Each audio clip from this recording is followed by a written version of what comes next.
You have one unheard message. Hi, I was calling Current, the influencer marketing platform, but I think I just got redirected to a bunch of people listening to a podcast.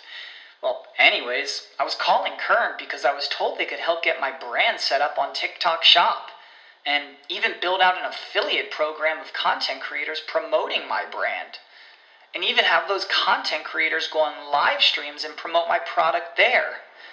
Wow, I could really use Current. I also heard that the brands they work with are making millions in sales.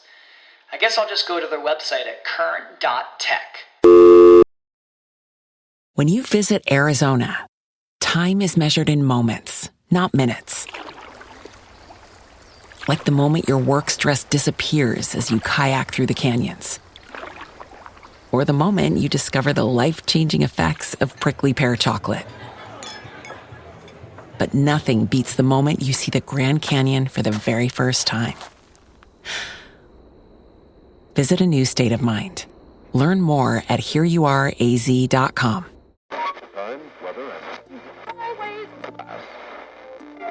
Welcome to the Black History Buff podcast, a show focused on things black, historical, interesting, and hidden. I'm your host, King Carouse, and this is a bonus episode that came about accidentally while researching segregation in the American education system. I was never a lover of school, and because I view this podcast as much as a community project as I do my own, I wanted to hear some listener experiences and maybe offset some of my own bias. So I reached out on social media, you can find me on Instagram and Twitter, and asked people to send me audio notes about their first days at school. I was inundated with clips, and hearing all of your experiences really influenced the direction of the episode. So up next is a short snippet of just a few of those clips. But before I play them, I just want to say thank you to Armadeep, Yumi, Richard, Korang, Noir, Chris, Miriam, Uppy, Yemi, and to everyone else who sent me audio. The voices you're about to hear are from Korea, Nigeria, Birmingham, Canada, and London. Currently, the show has listeners in over 100 countries, something I'm totally blown away by. Thank you to everyone who supported the show and me over the last year or so. It's been a rough journey. A lot happens in between recording these episodes, and the support and encouragement and feedback I've gotten from you all has lifted me through some really tough times. So this year, as a thank you, I'll be sharing some of what goes on in between recording episodes on my Patreon and Podfan feeds. Links are in the description. The recordings on there will be accessible to anyone for no charge. But whilst you're on the platform, please consider leaving a donation, as the contributions you make help me to keep the show advertising free and helps cover the numerous production costs. Anyway, enough of my blathering, here's the audio. We kick things off with Armadeep from Birmingham.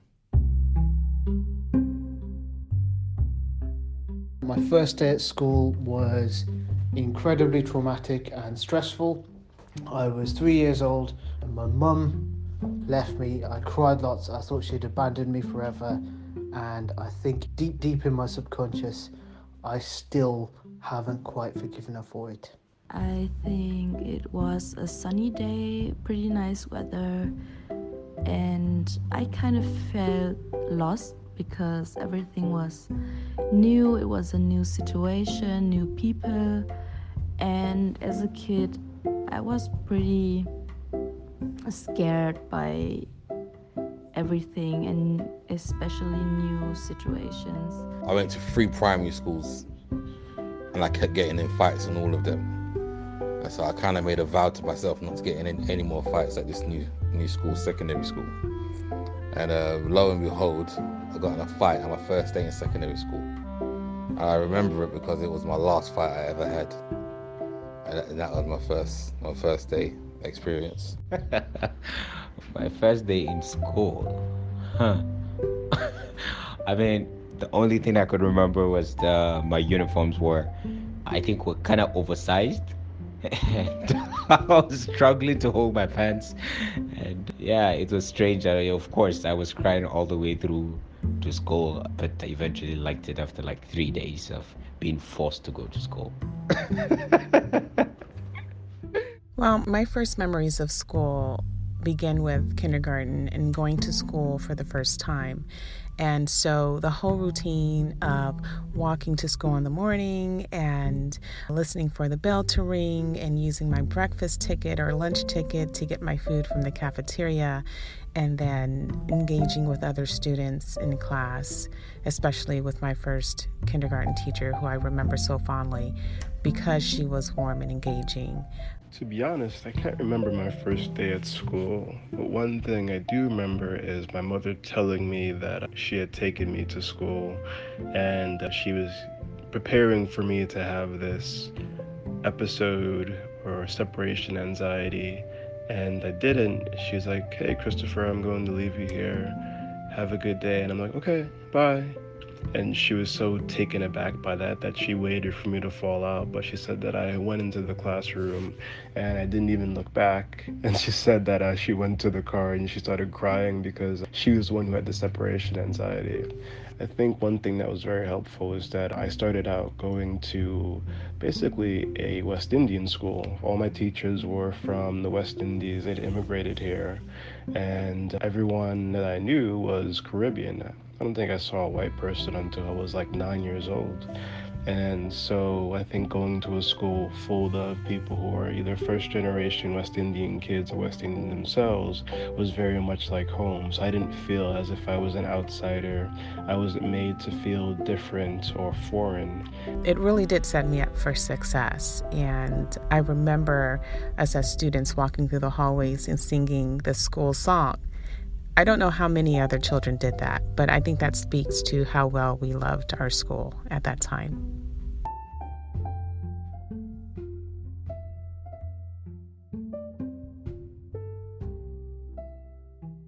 Once again, I want to thank everyone who sent me through audio clips. And if you'd like to share an audio story with me, I'd love to hear it. Just reach out to me via social media or email me at podcast@blackhistorybuff.com.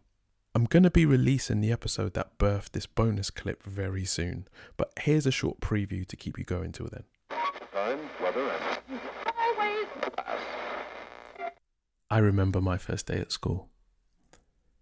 It was a small nursery school in Brixton, a borough in London, England. I remember my mother getting me dressed and singing songs on the radio to make me feel less nervous. I remember me not wanting to go. At home, it was just me, my little sister and my mum, and I just didn't want to leave them. I remember the short walk from my house, past the corner shop and the butcher's, and then over the zebra crossing and down the road that would take me to Effra Nursery School, the place where I'd spend the next few years.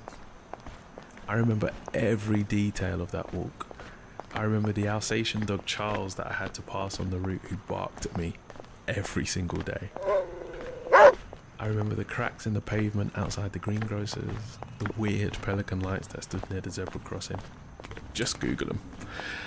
I remember arriving at school and meeting my teacher, Georgie, a beautiful, dark-skinned woman from Grenada. She smelt like cocoa butter, pink moisturizing hair oil, cornmeal porridge, and love. I didn't know at the time, but Georgie would turn out to be the only black teacher I would ever have.